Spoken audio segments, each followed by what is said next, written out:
Boa moçada, tudo bem? Trago-lhes boas novas a respeito de nossos estudos desta semana, né?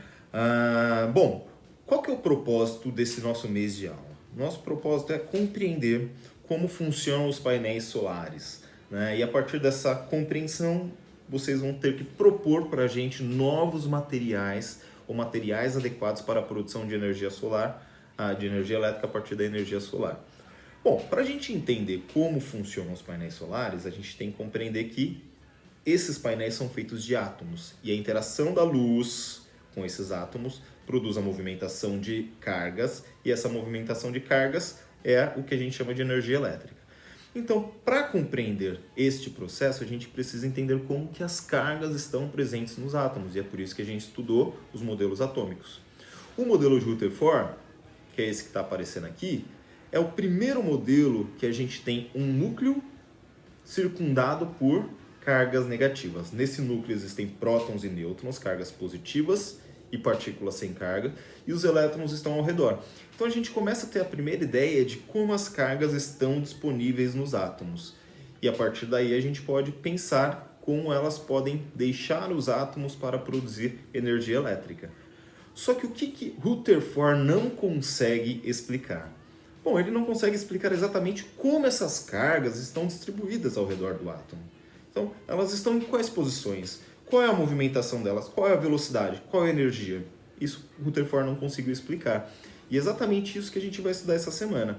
A partir de novos fenômenos, de novas interpretações de experimentos, um conjunto de outros cientistas propôs a interpretação do modelo segundo uma nova perspectiva.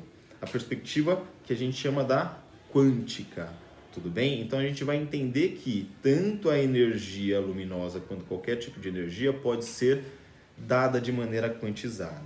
Não se desespere, é algo relativamente simples, mas a gente vai precisar de alguns experimentos, de alguns dados para poder entender isso melhor.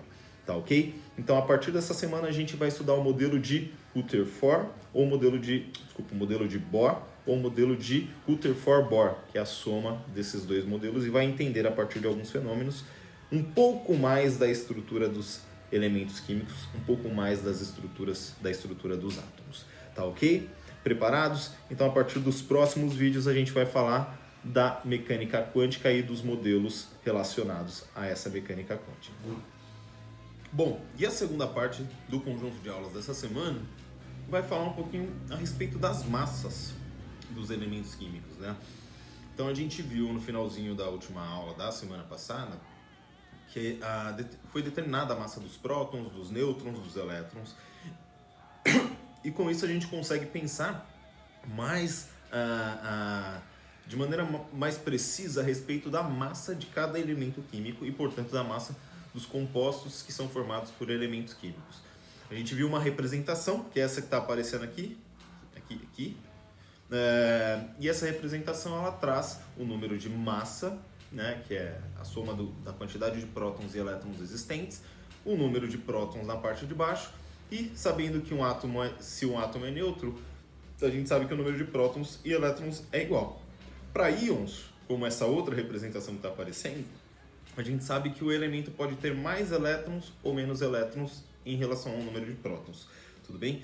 Então, segundo conjunto de aulas, nós iremos falar a respeito das massas e de como a gente utiliza essas massas de modo prático na química. E aí a gente vai começar a utilizar uma coisa belíssima chamada tabela periódica, onde a gente vai consultar bastante essa tabela periódica e posteriormente vai investigar as propriedades e como ela funciona, como ela está estruturada e tudo mais. Beleza? Então, até mais!